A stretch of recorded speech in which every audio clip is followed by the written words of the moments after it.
An incredible set of results, maintaining, it's a tradition really, in fact it's not even just doing well over the past few years, 100% pass rate for both Cambridge A-levels and IEB matric exams. What a pleasure it is to welcome two of their top achievers, young Kate Weir, 7 distinctions, and please Kate tell me if I've got this wrong, and also Samuel Willemse, 3 distinctions. And if that isn't good enough, they are the head girl and head boy at the college as well. Was I right on both of that? Kate, yes. Good morning. 7, Samuel? 3? Yes, sir. Okay, I need to put on the record here. Nothing makes me feel more stupid than when I have to do these interviews every single year. First of all, Kate, can I start with you on this one? How did we get to 7 distinctions? I won't lie, it was very challenging. It was a lot of time and effort put into academics, but not only academics, into sport, culture, leadership. It definitely had to try and find a balance between all of them. But it was a lot of hard work, lots of late nights, but the results showed and I'm extremely happy for it. I'm sure your parents are as well. We'll talk about that in a moment. So, Samuel, what I'm hearing from Kate as well, it's not just academically doing well, it's a school career, it's the sport, it's the culture, it's the lifestyle, yes, the academics, and red blazers with colours as well. So, your story. Yes, yeah, so, I agree with Kate, just lots of hard work, you have to put in the hours too, yeah, and you can see with Kate, she reaped the rewards, and yeah. And for yourself, where were the hard parts? Because, you know, as the media, we talk about issues around COVID-19. There was the not going to class and online learning. How difficult was that for you to still get the results you did? I think for me, the biggest challenge was changing to A-levels from the IEB. It was a, completely different style of learning, and then, just adapting to that.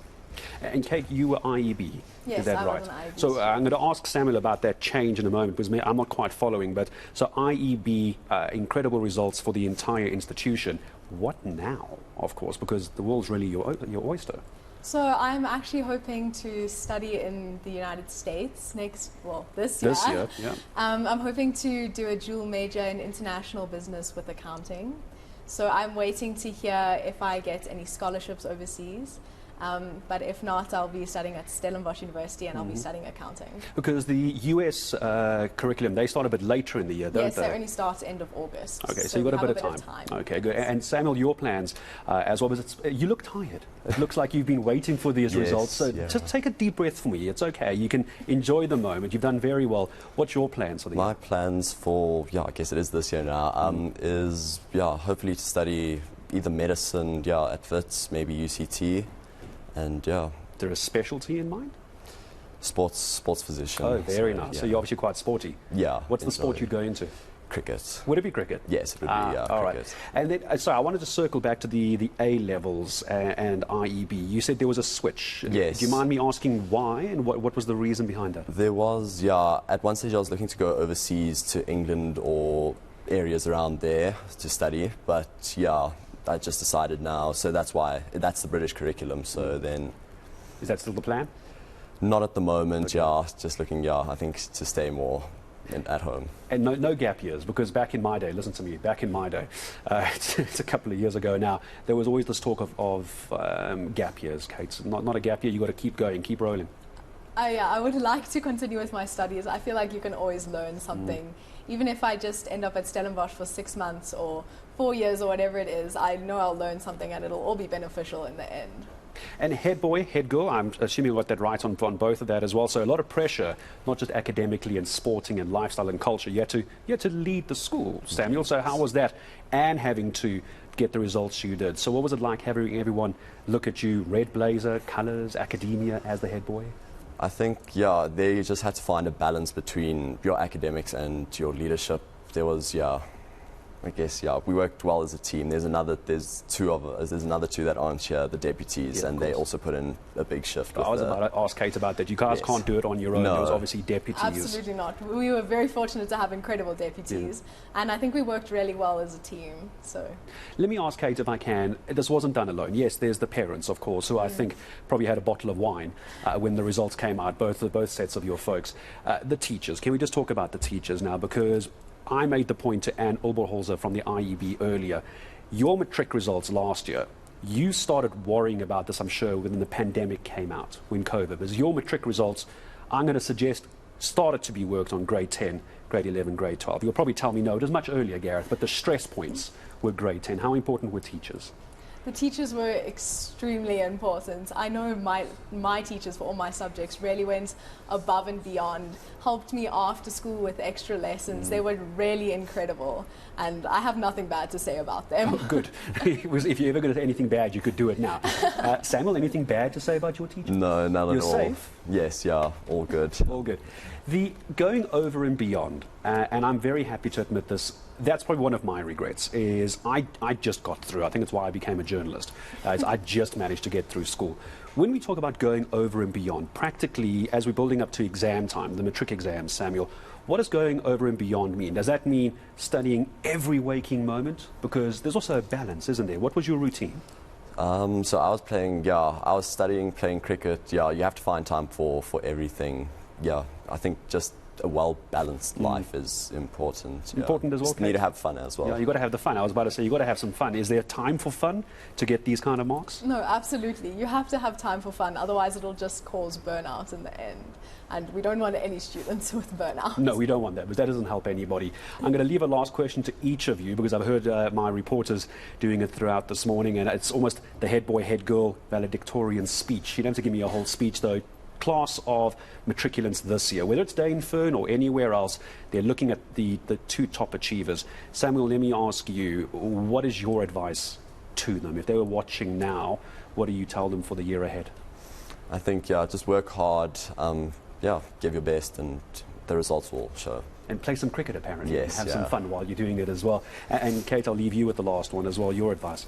I would say try find study methods that work for you personally. What worked for me really well was trying to make the school as interesting as possible. So I used flashcards and a lot of active recall, and I would also really encourage getting involved in as much as you can in high school, because at the end of the day you can only do high school once, and hard work doesn't only start in matric, it starts way before that, and it's those foundation phases that are extremely important for doing well. Yeah, if I could go back, I would do a lot more hard work, especially on the math side as well. But you're right, Kate and Samuel, it flies by so quickly, and when you get to my age, which is not even that old, I wish I could redo all those years, just the last few years, and try and relive the moment. So enjoy them while you're here. Congratulations to both of you. What a pleasure it is to have two of the top achievers from Dainfern College with us on their way to the top, whether it's South Africa, whether it's overseas. The world really is their oyster. Kate Weir, 7 distinctions, how to make me feel very stupid, how to make me feel stupid as well.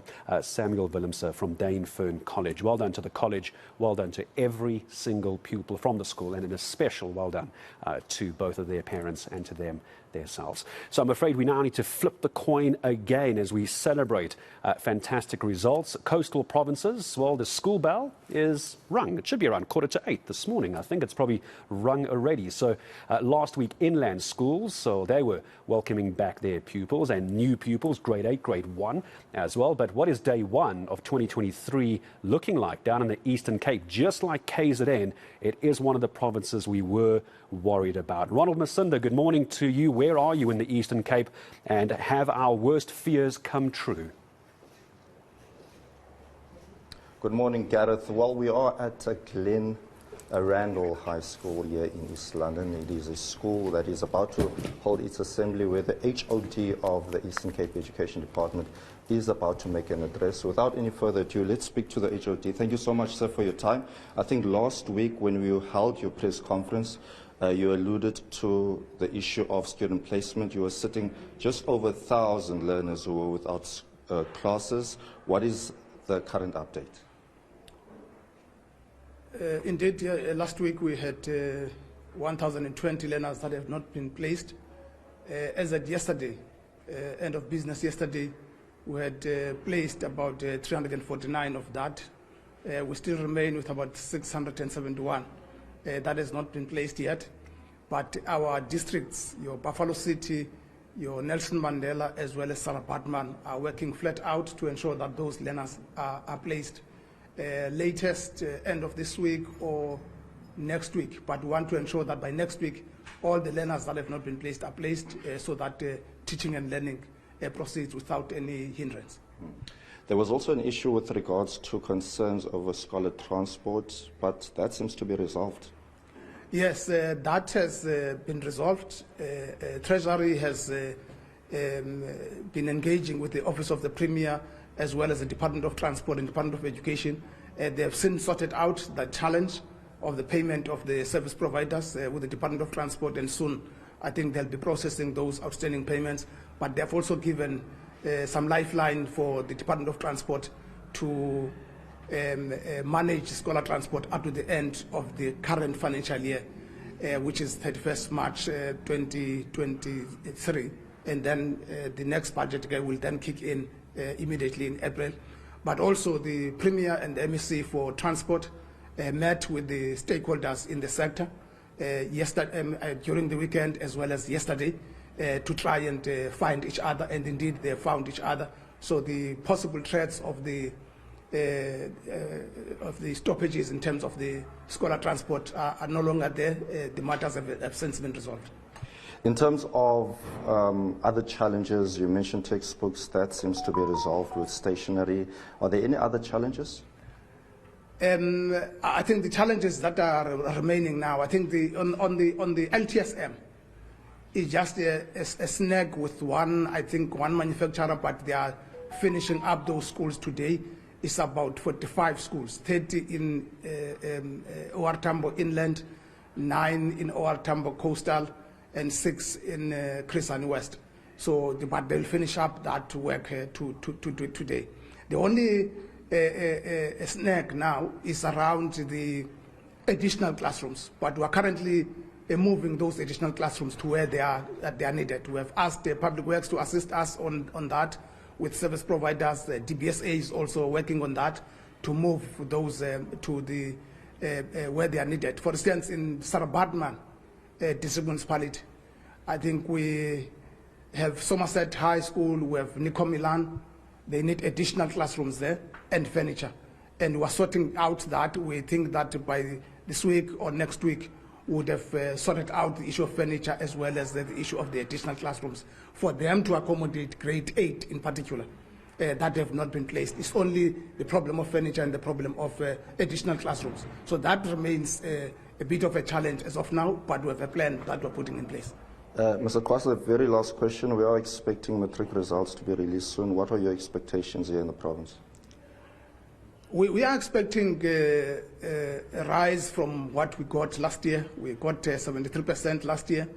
And our target has been that we must be able to increase our results at least by an average of 5% per annum, so that we are able to meet the target that we have set ourselves at the beginning of the term. We set ourselves for 80% by 2024 when we get into the end of the current electoral term.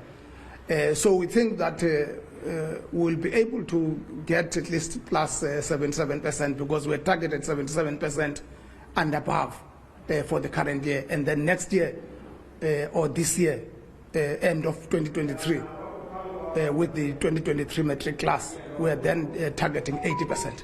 All right. Thank you so much for your time. That was Mr. Mahlubandile Kwasa chatting to us here from George Randall High School, where he will be addressing learners from the school. We will also be going to other schools, Gareth, throughout the course of the day, just to get a sense of how day one of 2023 has started. It's back to you. Yeah, Ronald, thanks very much indeed. Back to you down in the Eastern Cape a little bit later. Also, reporters down in Cape Town and KZN as well. Coastal schools, the first day of class, it is back. We'll check in with them in a couple of minutes from now. We're heading up to